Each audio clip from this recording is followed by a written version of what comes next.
نحمده ونستعينه ونستغفره ونستهدي ونتوب إليه نشهد أن لا إله إلا الله ونشهد أن محمدا عبده ورسوله اللهم صل وسلم وبارك على محمد وعلى آله وصحبه ومن تبعه بسنة إلى يوم القيامة ربي زدنا علما وارزقنا فهما اللهم لا سهل إلا ما جعلته سهلا وأنت تجعل الحزن إذا شئت سهلا. Alhamdulillah, anak sekalian dimuliakan Allah, bersyukur kita kepada Allah atas segala limpahan nikmatnya. Pada malam hari ini kita dipertemukan kembali oleh Allah di majelis yang mulia, yang insyaallah majelis yang diberkahi oleh Allah Jalla Jalaluh, karena Allah Subhanahu wa taala selalu memberikan kemuliaan serta keberkahan di dalam diri manusia. Itu diantaranya ketika mereka selalu berada di majelis ilmu. Maka kemuliaan serta keberkahan inilah yang menjadikan kita selalu terdorong untuk mendapatkan 4 hal yang dijanjikan oleh Allah Subhanahu wa taala, yang dijanjikan oleh Rasulullah sallallahu alaihi wasallam, yaitu alaihimus sakinah, yaitu siapapun yang duduk di majelis ilmu, yaitu mereka akan mendapatkan kebahagiaan, mereka akan mendapatkan ketenangan hidup, ketenangan jiwa. Maka hal inilah sebenarnya yang selalu kita cari, yang selalu kita inginkan, agar kita bisa mendapatkan kemuliaan hidup itu, agar kita bisa mendapatkan keberkahan hidup itu. Ya, karena kalau hati kita tenang, hati kita bahagia, itu menunjukkan bahwasanya hidup kita itu berkah. Karena orang yang tidak memiliki ketenangan hidup, artinya kebahagiaan yang menjadikan dia tenang, ya, ataupun ketenangan itu sendiri, itu tidak akan pernah bisa kita dapatkan dari hal-hal yang diharamkan oleh Allah. Ya, jangan kira orang yang terjerumus ke dalam kemaksiatan itu mereka bahagia, kemudian mereka bisa mendapatkan ketenangan, tidak. Ya, makanya ketenangan itu karena berada di dalam hati. Hati itu bisa mendapatkan ketenangan, hati itu bisa mendapatkan kebahagiaan. Itu hanya di tempat-tempat di mana tempat tersebut menjadikan kita selalu berzikir kepada Allah, selalu menjalankan ketaatan kita kepada Allah. Di antaranya adalah majelis ilmu. Ya, majelis ilmu. Maka anak sekalian dimuliakan Allah, itu poin yang pertama yang tadi itu yang mendorong kita untuk mendapatkannya itu, ya, dengan keberkahan dan apa tadi? Dengan kemuliaan itu, yaitu alaihimus sakinah, yaitu kebahagiaan itu. Ya.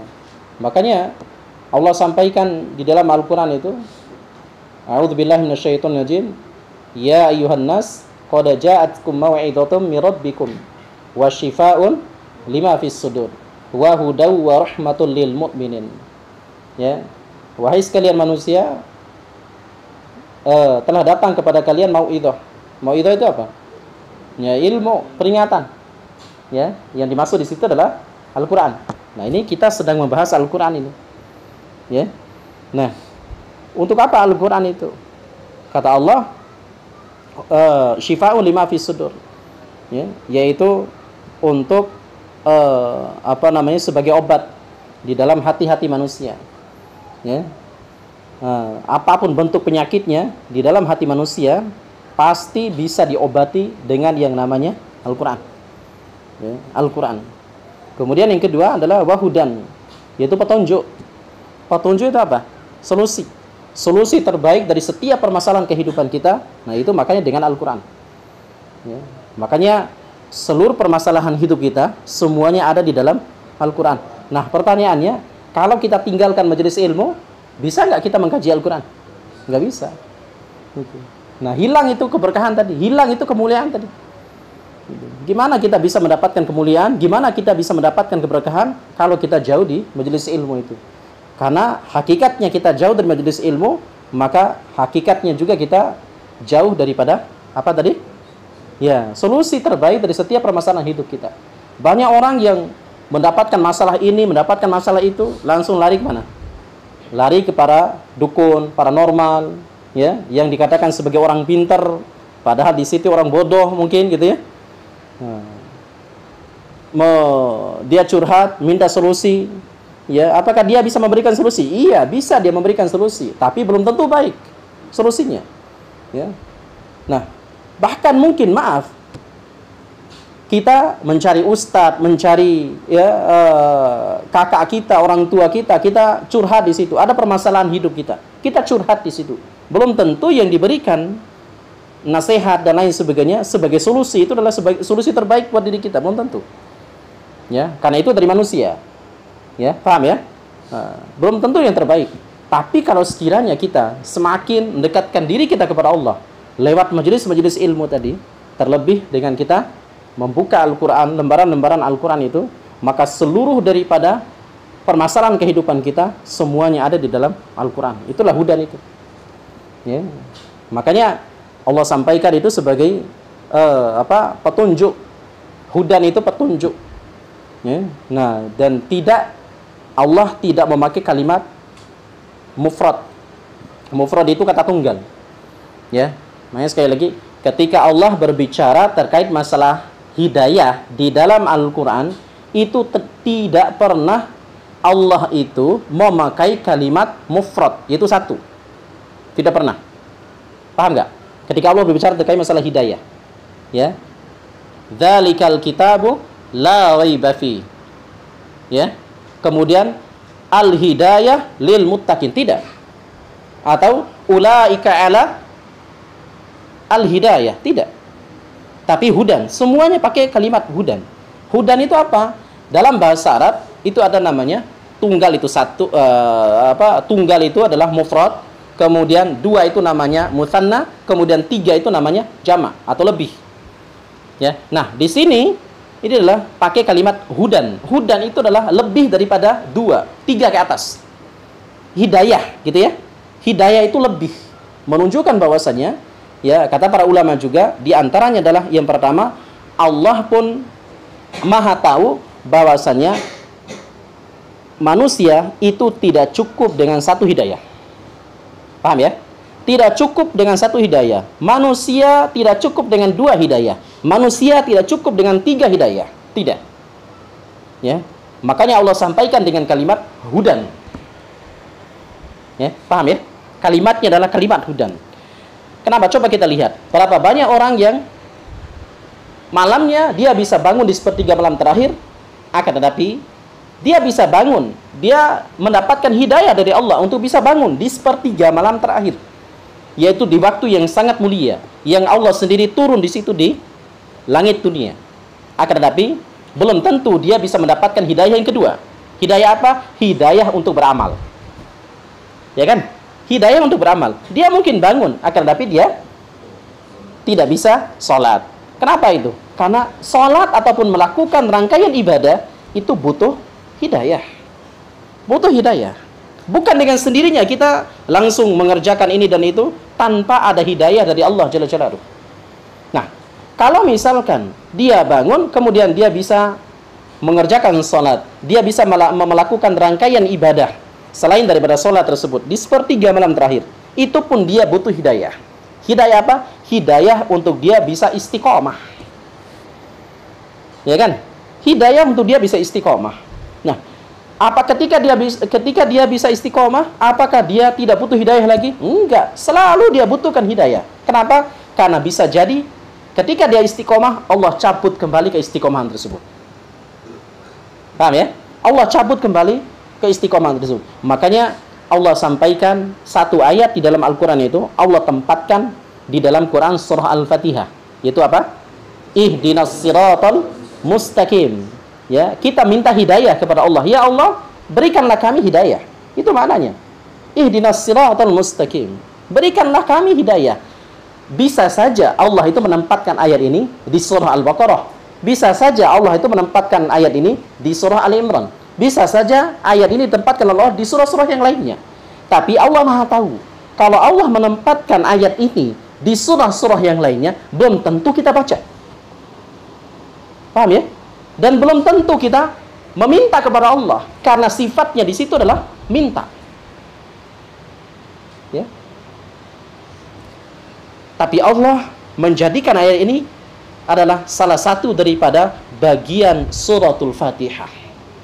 Ya, ihdinas siratal mustaqim. Ya Allah, berikanlah kami hidayah, berikanlah kami petunjuk dari setiap permasalahan kehidupan kami.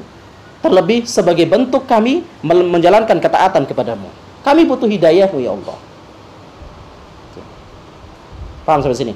Nah, makanya Allah tempatkan di dalam surah Al-Fatihah. Karena jauh hari sebelumnya, surah Al-Fatihah itu sudah ditetapkan oleh Allah sebagai surah yang wajib dibaca ketika setiap rakaat sholat. Ya, setiap rakaat sholat. Makanya setidaknya kalau kita mengerjakan sholat 5 kali dalam sehari dan semalam, berarti 17 kali. Ya, 17 kali kita berdoa kepada Allah, ihdinas siratal mustaqim. Coba bayangkan itu. 17 permintaan, 17 kali permintaan yang sama kita. Masya Allah. Ya. Nah, dan itu pun mustahil kita bisa mendapatkan hidayah tersebut kalau kita tidak mencarinya. Paham ya? Nah, di antara daripada kita akses agar kita bisa mendapatkan hidayah tersebut, di samping kita berdoa kepada Allah, kita pun ikhtiar dengan cara kita belajar. Dengan cara kita belajar. Ya. Ya, maka anak sekalian dimuliakan Allah, itu yang kedua tadi. Kemudian yang ketiga, orang yang berada di mana orang yang selalu mengkaji Al-Qur'an tadi, ya. Orang yang memiliki Al-Quran agar dia bisa mendapatkan keberkahan dan apa tadi, kemuliaan tadi, dia pun bisa apa? Warahmah. Apa warahmah? Kecintaan, kasih sayang dari Allah Jalla Jalaluhu. Kasih sayang dari Allah itu. Ya. Makanya kalau Allah telah memuliakan seseorang, maka disitulah letak daripada cinta dan kasih sayangnya Allah kepadanya. Maka anak sekalian yang dimuliakan Allah Subhanahu wa taala, inilah yang menjadikan kita terus tidak akan pernah bosan untuk kita selalu berada di majelis ilmu. Justru kita berbahagialah. Justru kita berbanggalah karena Allah Subhanahu wa taala telah memberikan hidayah kepada kita agar kita selalu berada di majelis ilmu.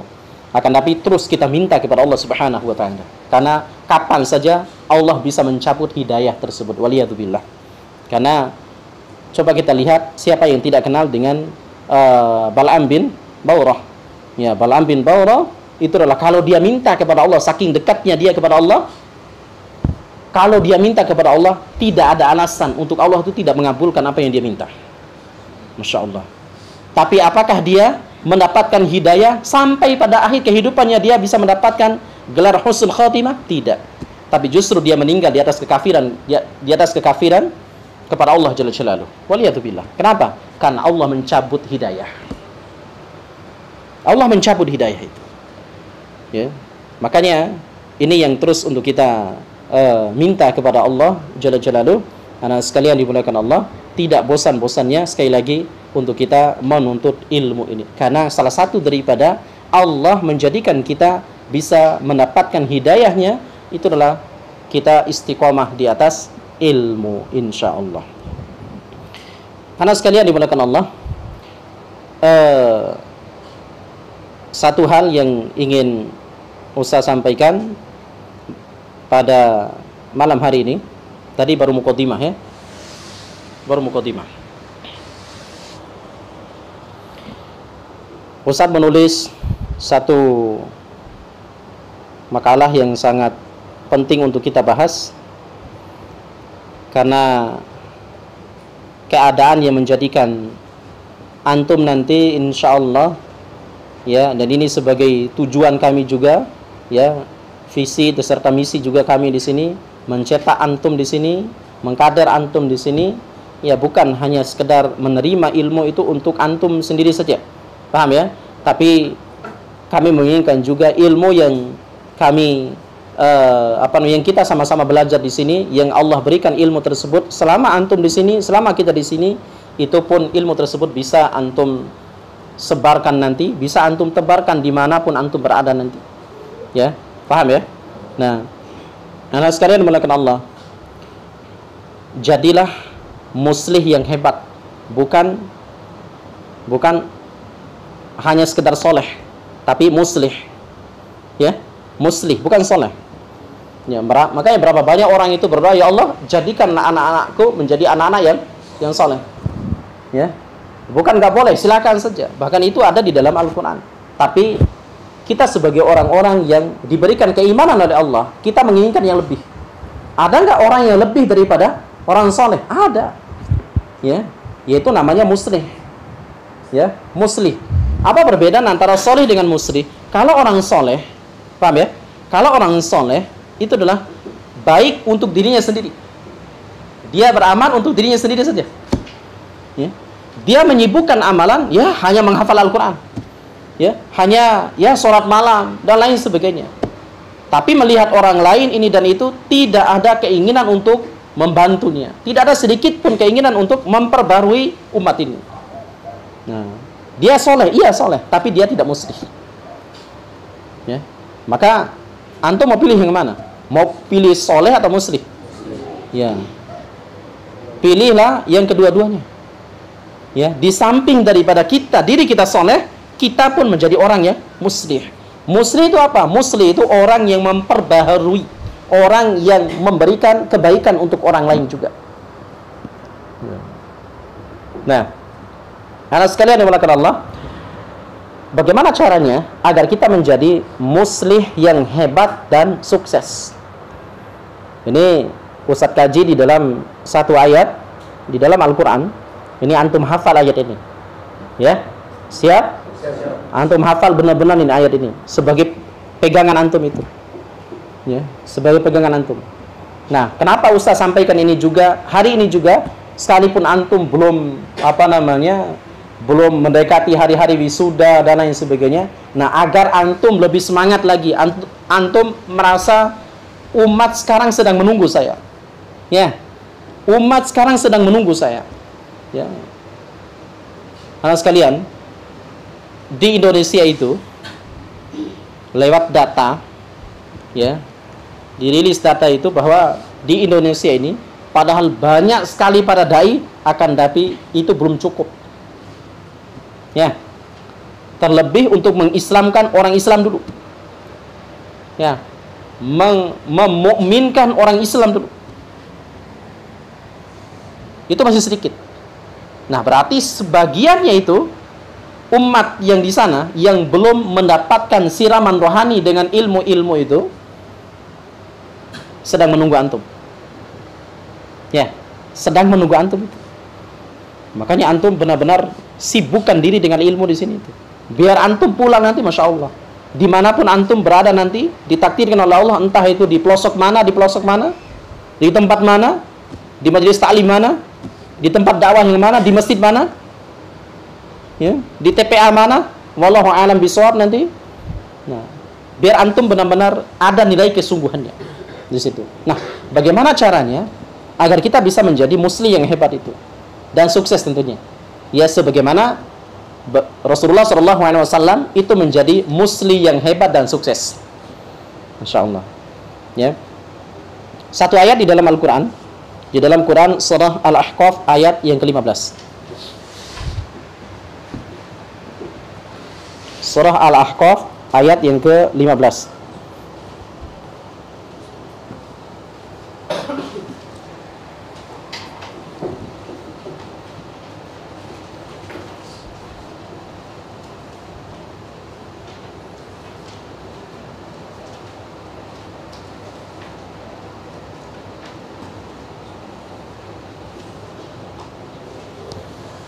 Surah ketemu.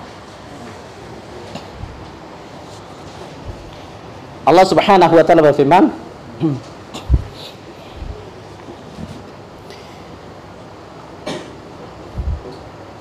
A'udzu billahi minasyaitonir rajim.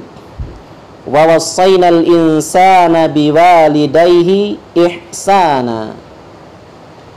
Hamalathu ummuhu kurhan wa wada'athu kurha.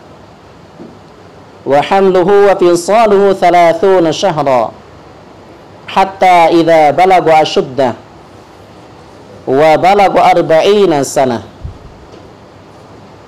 qala rabbi auzi'ni an ashkura ni'mataka allati an'amta 'alayya wa 'ala walidayya wa an a'mala salihan tardah wa aslih li fi dhurriyyati inni tubtu ilaika wa inni minal muslimin.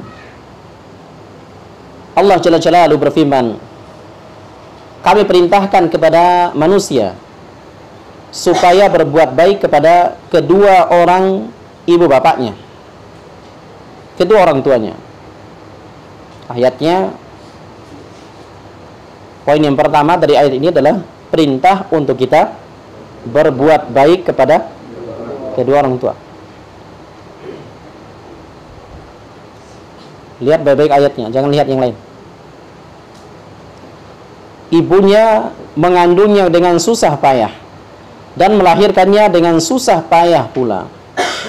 Mengandungnya sampai menyapihnya sampai 30 bulan. 30 bulan ini dalam kandungan sampai selesai menyusui. Sehingga apabila dia telah dewasa dan umurnya sampai 40 tahun, kemudian ia berdoa, Rabbi auzi'ni an ashkura ni'mataka allati an'amta alayya wa ala walidayya wa an a'mala salihan tardah wa aslih li fi dhurriyyati inni tubtu ilaika wa inni minal muslimin.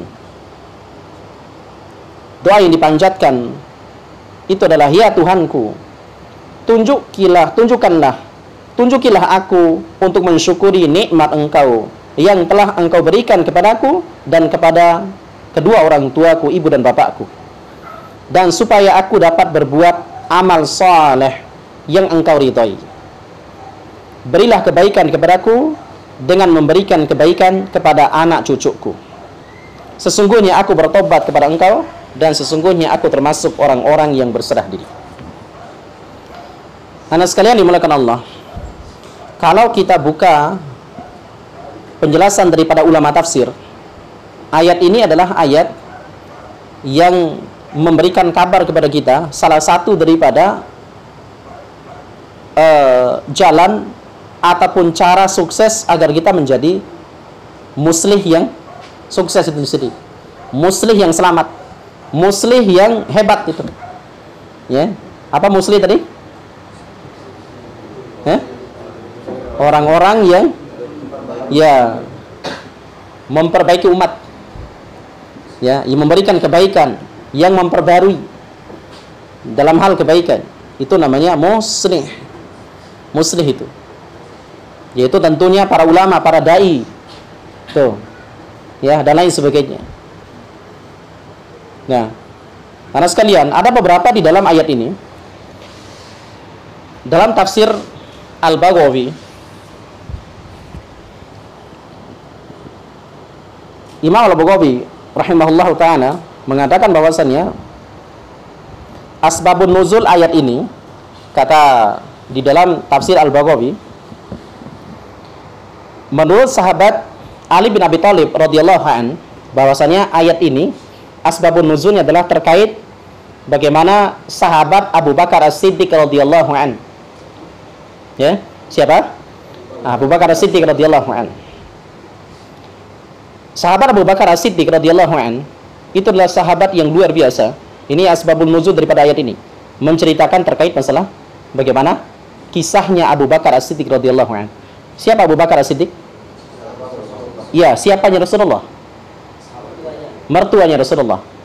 Ya, mertuanya Rasulullah, yaitu bapak dari Ibunda Aisyah radhiyallahu anha. Abu Bakar As-Siddiq radhiyallahu an itu bersahabat dengan Rasulullah itu sejak umur beliau 18 tahun. Umur beliau itu 18 tahun. Sedangkan Rasulullah ketika itu umurnya 20 tahun. Berarti lebih tua Rasulullah. Ya, Rasulullah lebih tua berapa tahun? 2 tahun.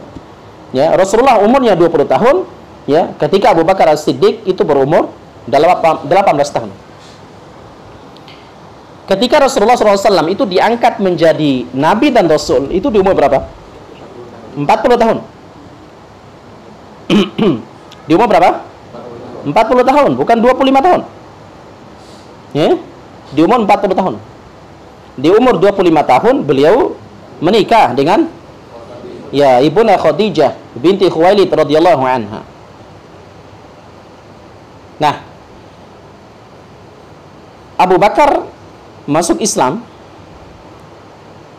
ketika Rasulullah diangkat menjadi Rasul. Ya, paham ya? Ketika Rasulullah diangkat menjadi Rasul, Abu Bakar masuk Islam. Ya.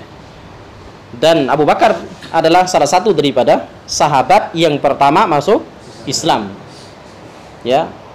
Ketika risalah Rasulullah SAW itu menyampaikan risalah Islam itu sendiri. Ketika masuk Islam, Abu Bakar As-Siddiq radhiyallahu an itu beliau langsung berdoa dengan doa tadi. Masya Allah. Rabbi auzi'ni an ashkura ni'mataka allati an'amta 'alayya wa 'ala walidayya wa an a'mala salihan tardah wa aslih li fi dhurriyyati inni tubtu ilaika wa inni minal muslimin. Beliau radhiyallahu an, Abu Bakar As-Siddiq, berdoa kepada Allah Subhanahu wa taala ketika beliau diberikan hidayah al-Islam untuk masuk Islam. Apa doa beliau? Rabbi auzi'ni, ya Allah, bantulah aku an ashkura ni'mataka allati an'amta 'alayya, untuk aku selalu bersyukur terhadap nikmat yang engkau berikan kepadaku dan yang engkau berikan kepada kedua orang tuaku. Masya Allah. Nikmat luar biasa. Kuncinya bersyukur. Wa an a'mala salihan tardah, dan tunjukkanlah kepadaku, ajarkanlah kepadaku amalan yang mana amalan tersebut aku dapat melakukannya. Kemudian amalan tersebut adalah amalan yang engkau ridhoi. Bukan hanya sekedar beramal, akan tapi amalan itu adalah amalan yang sangat diridhoi oleh Allah Jalla Jalaluhu. Kemudian beliau radhiyallahu an menutup doanya, wa aslih li fi dzurriyyati. Ya Allah, perbaikilah aku, perbaikilah kehidupanku. Pakai kalimat aslihli, menunjukkan bahwasannya bukan berkaitan dengan urusan dunia, bukan. Tapi urusan akhirat di situ. Perbaikilah hubungan aku dan hubungan anak cucuku denganmu ya Allah. Bagaimana kedekatanku denganmu, bagaimana kedekatan anak cucuku denganmu. Engkau perbaiki ya Allah. Inni tubtu ilaik wa inni minal muslimin. Sesungguhnya aku bertobat kepadamu. Wa inni minal muslimin. Dan sesungguhnya aku adalah orang-orang muslim. Berserah diri. Anak sekalian dimuliakan Allah. Ketika Abu Bakar As-Siddiq berdoa seperti itu, ini bagi yang memiliki pertanyaan kemarin, ya, ini jawabannya. Yang pernah ditanyakan kepada Ustadz kemarin, kalau nggak salah Andri, ya, Andri, bagaimana cara menyadarkan orang tua kita, ya? Masih ingat Andri? Ya. Atau Abdul kemarin, ya? Nah, bagaimana cara menyadarkan orang tua kita? Maka terlebih antum di sini. Antum selama masih di sini, selalu berdoa kepada Allah Subhanahu wa taala untuk kedua orang tua antum. Sebagaimana Ustaz sampaikan juga kemarin itu, terlebih kalau antum tanda ataupun bukti berbaktinya antum kepada kedua orang tua antum, ulama salaf mengatakan bahwasannya itu adalah, lihatlah bagaimana antum selalu berdoa kepada Allah di setiap 5 waktu antum, yang mana doa antum itu tidak pernah lupa untuk mendoakan kedua orang tua antum. Disitulah bukti serta ukuran ataupun barometer bagaimana besarnya bakti antum kepada kedua orang tua. Kalau antum misalkan di dalam 5 kali berdoa, misalkan setidaknya 5 kali antum berdoa kepada Allah dalam sehari, tapi hanya sekali saja antum berdoa kepada Allah untuk kedua orang tua antum, menunjukkan bahwasannya itulah tolak ukur daripada baktinya antum kepada kedua orang tua. Berarti nanti Allah pun akan menghadirkan anak yang seperti itu kan juga kepada antum nanti. Bahkan mungkin anak antum akan melupakan antum di setiap doanya.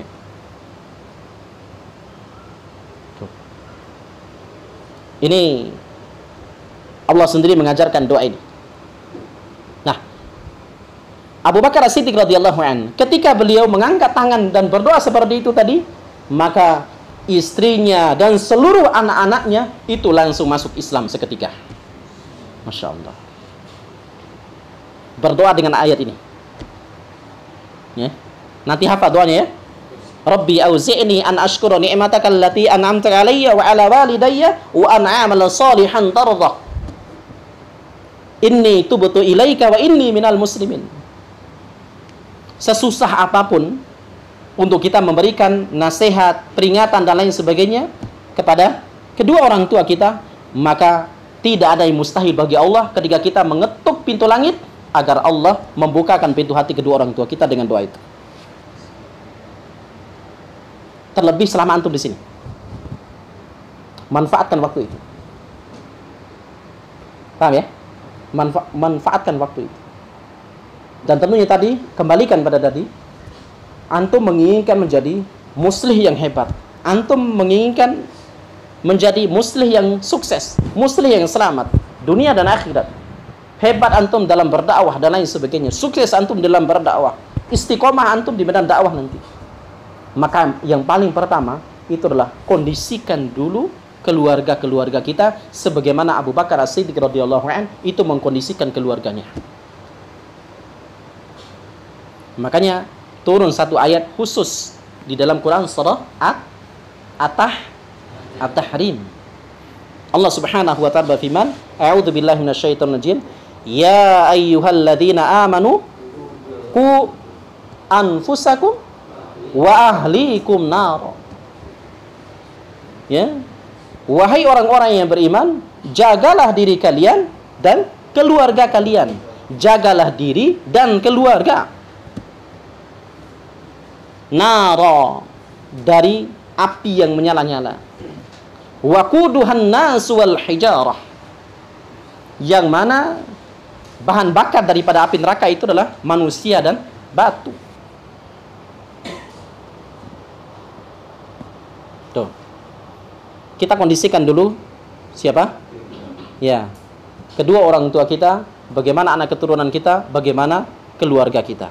Dengan selalu kita, sekali lagi, selama antum di sini, jangan pernah lupa untuk mendoakan mereka. Ya.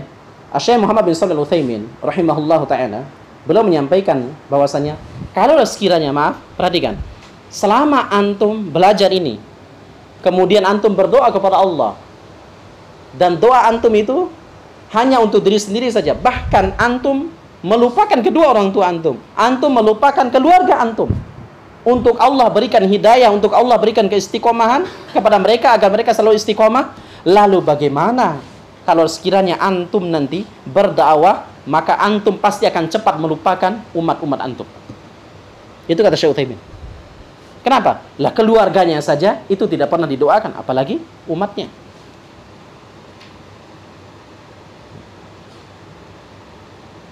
Paham ya? Makanya rugi antum. Kalau antum hidup hanya memikirkan diri sendiri saja, rugi antum. Wallah, rugi. Maaf, sesoleh apapun antum, tapi antum hanya memikirkan diri sendiri saja. Yang penting saya masuk surga. Orang lain biarlah. Itu orang paling rugi itu. Ya. Itu orang paling rugi itu. Padahal dia orang soleh, rugi dia. Tetap rugi. Kalau dia tidak ada usaha untuk menjadikan dirinya menjadi orang yang muslih, yaitu orang yang memberikan kebaikan kepada orang lain juga. Dia di sisi Allah adalah soleh, yaitu dipandang baik oleh Allah. Kemudian di sisi Allah pun dia menjadi orang yang muslih. Allah titipkan ilmu, Allah titipkan Al-Quran, Allah titipkan hikmah kepadanya untuk dia berikan ilmu, hikmah Al-Quran itu kepada orang lain juga.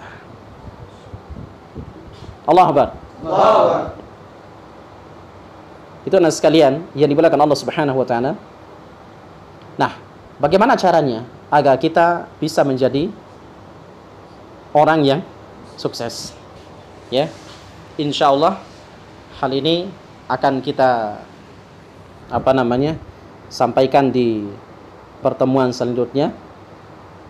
Entah mungkin besok pagi atau pekan depan, insyaallah. Ya, insyaallah.